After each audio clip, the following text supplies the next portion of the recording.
درود پاک پڑھیں اللہم صلی علی سیدنا مولانا محمد وعلی وسلم صلاۃ و سلام علیک یا رسول اللہ صلی اللہ تعالی علیہ وسلم۔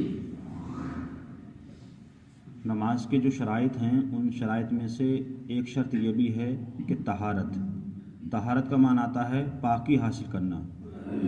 اب جس طریقے سے طہارت کئی طرح کی ہوتی ہے، مطلب جس جگہ ہم نماز پڑھ رہے ہیں اس جگہ کا پاک ہونا، جس کپڑوں میں ہم نماز پڑھ رہے ہیں ان کپڑوں کا پاک ہونا، اور جسم کا پاک ہونا۔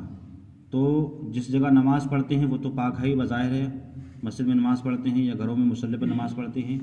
اب سب سے اہم مسئلہ رہتا ہے جسم کا پاک ہونا اور کپڑوں کا پاک ہونا، کیونکہ اکثر ہوتا یہ کیا ہے کہ ہم لوگوں کے جو کپڑے ناپاک ہوتے ہیں تو بجائے خود ہم نہ دھونے کے ہم اپنے گھر میں عورتوں کو دے دیا کرتے ہیں، اور عورتیں اس چیز کی احتیاط نہیں رکھ پاتی ہیں کہ وہ واشنگ مشین میں خود اپنے بھی کپڑے دھوتی ہیں، اپنے بچوں کے کپڑے دھوتی ہیں، اور اپنا شوہر جو نمازی ہے اس کے بھی کپڑے اسی میں دھوتی ہیں۔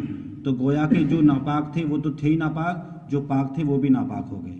تو اس چیز کی خاص طور سے ہم لوگوں کو دھیان دینا چاہیے، اور شریعت کا حکم تو یہ ہے کہ مرد کے جو اپنے ناپاک کپڑے ہیں وہ خود اپنے ہاتھ سے ہی دھوئیں، کیونکہ ہوتا کیا ہے جب ہم لوگ دھوتے ہیں تو عورتوں کے اندر اتنی طاقت نہیں ہوتی ہے کہ وہ کپڑے کو صحیح طریقے سے نچوڑ سکے، کیونکہ عورتوں کے اندر طاقت کم ہوتی ہے مردوں کے مقابل۔ اگر وہی کپڑا مرد اگر نچوڑے گا تو پانی اس میں سے نکل جائے گا، اور عورت نچوڑے گی تو پانی نہیں نکلے گا کیونکہ اس کی طاقت کم ہوتی ہے۔ تو احتیاطاً یہ رکھیں کہ جو ہمارے وہ کپڑے جو اکثر ناپاک ہو جاتے ہیں جمع کرتے وقت یا پیشاب کی قطرہ وغیرہ وقت، تو ہم وہ کپڑے خود ہی دھوئیں، اس میں کوئی حرج نہیں ہے اور دھونا بھی چاہیے، کیونکہ اگر ہمارے کپڑے ناپاک ہو گئے اور عورتوں نے اس میں پریس کر دی، کتنی بھی خوبصورت ہوں، کتنے بھی اچھے لگتے ہوں، لیکن اگر وہ ناپاک ہیں تو ہماری نماز نہیں ہوگی۔ اس چیز سے ہمیں خاص طور سے خیال رکھنا چاہیے، بلکہ اکثر جو ہے ہمیں چاہیے کہ ہمارے جو ناپاک کپڑے ہیں اکثر 2-4 کپڑے ہی ناپاک ہوتے ہیں جو اندر پہنے جاتے ہیں، تو ہم خود ہی دھو لیں گے، اس میں کوئی شرم نہیں ہے، بلکہ اس کو دھونا چاہیے تاکہ ایسا نہ ہو کہ ہماری نماز خراب ہو جائے۔ اب جو ناپاکی ہوتی ہے، ناپاکی 2 طرح کی ہوتی ہے، ایک ہلکی ہوتی ہے اور ایک سخت ہوتی ہے۔ جو سخت ہوتی ہے اس کو بولتے ہیں نجاست غلیظہ، مطلب سخت والی نجاست، سخت والی ناپاکی، اور ہوتی ہے نجاست خفیفہ، مطلب ہلکی۔ ہلکی سے مراد ہوتا ہے کہ اس کا تھوڑا ہلکا حکم ہے، اور جو غلیظہ ہوتی ہے اس کا سخت حکم ہوتا ہے۔ اب اس کا حکم کیا ہے؟ جیسے مثال کے طور پر کسی کپڑے پر یا کسی بدن پر اگر نجاست غلیظ لگ جائے تو اس کی 3 صورتیں ہیں، یا تو وہ درہم سے زیادہ لگے گی، یا درہم کے برابر لگے گی، یا درہم سے کم لگے گی۔ اب درہم کیا چیز ہے؟ تو فقہ فرماتے ہیں کہ درہم یہ ہے کہ آپ اپنے ہتھیلی پر پانی کو ڈالیں اور ہتھیلی خوب پھیلائیں، تو جتنی آپ کی ہتھیلی پر پانی ٹھہر جائے تو وہ یہ سمجھ لینا کہ یہی درہم کی مقدار ہے۔ اب ہم ایک آسانی مثال یہ دے دیں، اب سے تقریباً 25 سال پہلے ایک روپیہ چلتا تھا، بڑا روپیہ، وہ تھوڑا سا آج کے روپیوں سے کچھ بڑا ہوتا تھا اور تھوڑا کالا ٹائپ کا ہوتا تھا، کھرکھرا پن کا۔ وہ روپیہ جو ہے وہ درہم کی مقدار ہے۔ اب اس روپیے کی مقدار اگر کسی کے بدن پر یا کسی کے کپڑے پر اگر نجاست لگ جائے، اب نجاست 3 طریقے سے لگے، یا تو زیادہ لگے گی درہم سے، یا برابر لگے گی، یا کم لگے گی۔ اگر نجاست درہم سے زیادہ لگی تو اس کپڑے کا پاک کرنا یہ فرض ہے، اور اگر بغیر کپڑے کو پاک کیے اگر آپ نے نماز پڑھ لی تو نماز نہیں ہوگی، آپ گناہگار بھی ہوں گے، اور آپ نے اس نیت سے پڑھی ارے چلو نماز ہی تو پڑھنا، کوئی اتنی ایسی چیز تھوڑی ہے، تو گویا کہ آپ نے نماز کو ہلکا جانا۔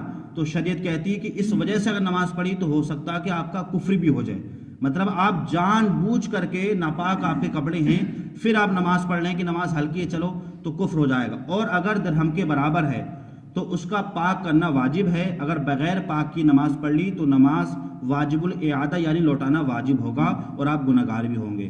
اور درہم سے اگر کم ہے تو اس کا پاک کرنا سنت ہے، اگر آپ نے بغیر پاک کی نماز پڑھ لی تو نماز تو ہو جائے گی لیکن اس کو لٹانا کیا ہے؟ بہتر ہے۔ تو یہ 3 طرح کی ہو گئی، یا تو درہم سے زیادہ لگے گی تو فرض ہے، درہم کے برابر لگے گی تو واجب ہے پاک کرنا، درہم سے کم لگے گی تو سنت ہے۔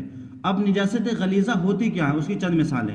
نجاست غلیظہ ہوتی ہے جو غلیظ، جیسے پخانہ ہے، لید ہے، گوبر ہے، تو یہ ہوتی ہے نجاست غلیظہ، اگر یہ کپڑوں پر لگ جائیں تو ان کا پاک کرنا کیا ہے؟ ضروری ہے۔ اب اسی میں ایک ہوتی ہے نجاست غلیظہ ایسی جیسے پیشاب ہے آدمی کا، شراب ہے، اگر یہ بھی اگر کسی کپڑے پر یا بدن پر لگ جائے تو وہ کپڑا بھی کیا ہے ناپاک ہو جائے گا۔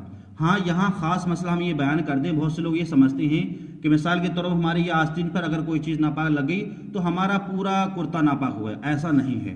جس جگہ نجاست لگے گی، چاہے گوبر لگے، چاہے لید لگے، چاہے شراب لگے، چاہے پیشاب لگے، تو جس جگہ لگی ہے وہ کپڑا ہی ناپاک ہوگا، پورا کپڑا ناپاک نہیں ہوگا۔ لوگ یہ سمجھتے ہیں کہ پورا کپڑا ناپاک ہو گیا۔ اگر آپ صرف اتنا دھو لیں گے 3 مرتبہ صحیح طریقے سے تو وہ آپ کا کپڑا پاک ہو جائے گا، پورے کپڑے کو دھونے کی ضرورت نہیں ہے۔ اگر آپ دھو لیں گے تو اچھی بات ہے، لیکن یہاں اس چیز کا خاص طور دھیان رکھا جائے کہ اگر کوئی موٹی نجاست لگی ہوئی ہے جیسے گوبر ہے، لید ہے، پخانہ وغیرہ ہے، تو پہلے ہم اس کو دھو لیں، دھونے کے بعد پھر پورا کپڑا دھوں۔ ایسا نہ کریں کہ ہم نے پورا کپڑا ایسے دھو دیا تو جو گویا کہ نجاست یہاں تھی وہ ہمارے پورے جو ہمارے کپڑا ہے اس پر لگ جائے گی۔ اس چیز کا ہم خاص طور سے دھیان رکھیں۔ تو اس کی مقدار یہ ہے کہ ہم اس کو صحیح طریقے سے دھو لیں۔ اور ایک مثال دی ہے، جیسے کوئی ناپاک تیل ہے، مثال کے طور پر کوئی ناپاک تیل ہے ہمارے کسی بھی کرتے پر یا ہمارے پینٹ پر، شرٹ پر کہیں لگ گیا اور وہ پھیل گیا، اتنا پھیلا کہ 1 روپیہ سے زیادہ ہو گیا، تو ہمارا وہ کپڑا اتنا ہی ناپاک ہو جائے گا، اس کو دھونا کیا ہے ضروری ہے۔ اب جیسے تیلوں میں سے جو مٹی کا تیل ہوتا ہے لوگ اس کو ناپاک سمجھتے ہیں، ناپاک نہیں ہے، یہ بدبودار تو تیل ہو سکتا ہے لیکن ناپاک نہیں ہو سکتا۔ پیٹرول وغیرہ ہے یہ بھی ناپاک نہیں ہے، اور بہت سارے تیل ہیں یہ ناپاک نہیں ہے۔ اگر اس کے اندر کوئی نجاست پڑ جائے تو یہ ناپاک ہو جاتے ہیں۔ بظاہر یہ لوگ یہ تیل جو ہیں بدبودار تو ہیں لیکن ناپاک نہیں ہیں۔ یہ مسائل بہت ضروری ہیں۔ اللہ تعالی ہمیں اور آپ کو ان پر عمل کرنے کی، ان کو سیکھنے کی توفیق عطا فرمائے۔ اللہم صلی علی